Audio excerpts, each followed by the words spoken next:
Hi, my name's Sam, and I work at the National Library of Australia. The library is located in Canberra on the beautiful lands of the Ngunnawal and Ngambri people. The National Library of Australia pays our respects to their elders, past and present, and through them to all Australian Aboriginal and Torres Strait Islander peoples. Today, we have a fantastic and colourful experiment for you to do at home with the team from Fizzics Education. Before we head there, we're going to explore some of the truly amazing old books and beautiful ways artists decorate the covers, the bindings, end papers, and edges of the books. It's less common these days, but the art of marbling paper was a common sight on books, ledgers, the old books used in businesses, diaries, and even money in the past. Types of marbling have been used for over 1,000 years. Artists from across the world, including China, Japan, Afghanistan, and many European countries, developed their own unique styles across the centuries. Marbling was used both as an art form and as a form of security because each marble pattern was unique. If a book was stolen, its marble pattern could be easily identified by its owner. When it comes to books, marbling is often on the front and end pages. Some books also have it on the edges of the paper as well. There might be swirls, circles, jagged lines, or beautiful organic shapes. Marbling gets its name from the fact that it sometimes looks like marble. There are several techniques that can be used to make the patterns, but the basic principle is always the same. Colored dyes or paints are carefully applied to the surface of water.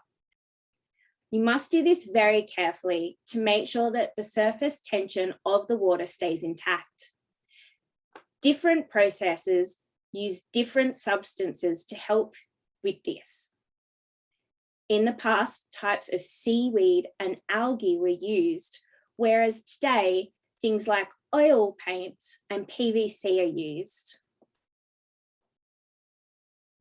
Once all the colours have been added, the artist can then create the patterns by mixing and moving the colours around the surface of the water with things like pins, straws, or blowing on the surface of the water, and even by using other chemicals to push the colours around.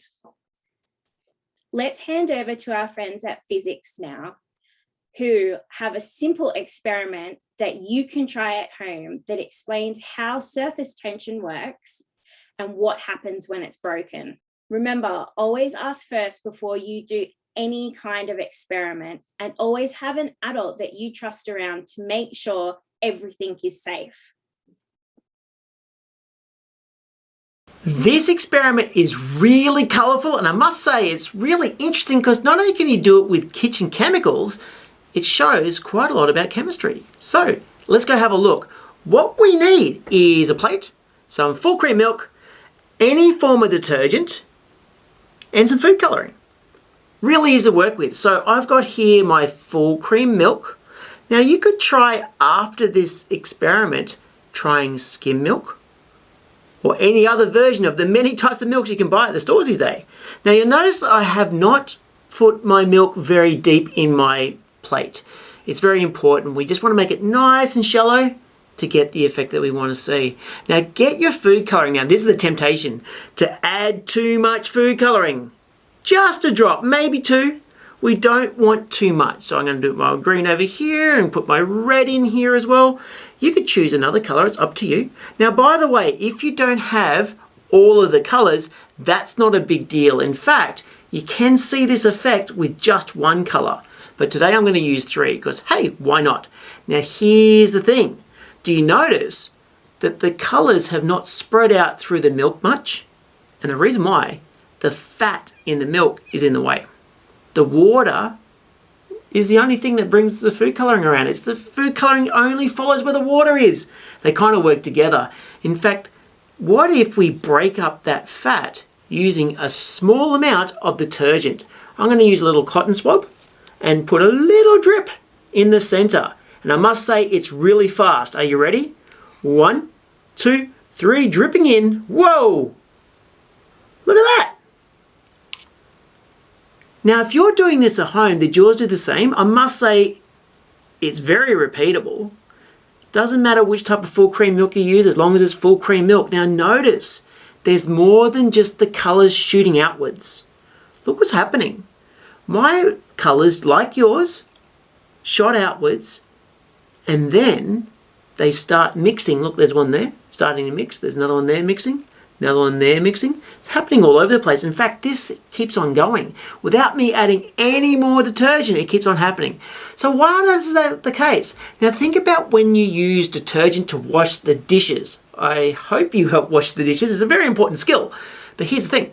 When you use detergent to wash the dishes, it helps break up the fat that's on the dishes. Now that's exactly what's happening in our milk. Our milk has fat in it. And as the detergent breaks up the fat, food colouring rushes into the space where the fat's broken up because the food colouring follows the water and the water rushes into where the fat's being broken up. But here's the thing. That's not why we first saw the colours move outwards. The reason why we saw that was a bit like this. Everyone get your hands like that. Now pull outwards. You feel that tension in your fingers? And if your fingers let go, they shoot outwards, right? At the top of your liquid, at the top of your milk, there are forces. Those molecules of your liquid, in this case our milk, they're holding tight like that as well. Really tight, really with some strong bonds. They've got tension. Scientists call this surface tension. Now that surface tension is pulling sideways quite hard, and when we added detergent into our milk, it broke the tension, and so the colours shot outwards. So let's find out what happens if we add more detergent into our milk. Does it change the colours? So I'm going to add some detergent here, and here, and here. I'm getting a little bit of a change. There's some changes happening over this way and changes happening over this way. There is starting to be a bit of a marbling effect happen. Now, as these fat gets broken up, the food colouring is going to mix more and more and more through the milk, and we're going to get different colours. So what colours will you make? If you have blue, green, and red, you'll make different colours to mine because I got, well, green, red, and yellow. What colours will you have? And you know what? You can do paper marbling at home, and that's a lot of fun and something you can definitely check out. What an interesting pattern the dye creates when adding detergent. You can also try a similar experiment by adding a small amount of oil to a bowl or plate and add drops of food colouring on top. Use a toothpick to swirl the colours around. I wonder what might happen if you add water to it, or maybe detergent. Thanks for watching. Happy experimenting.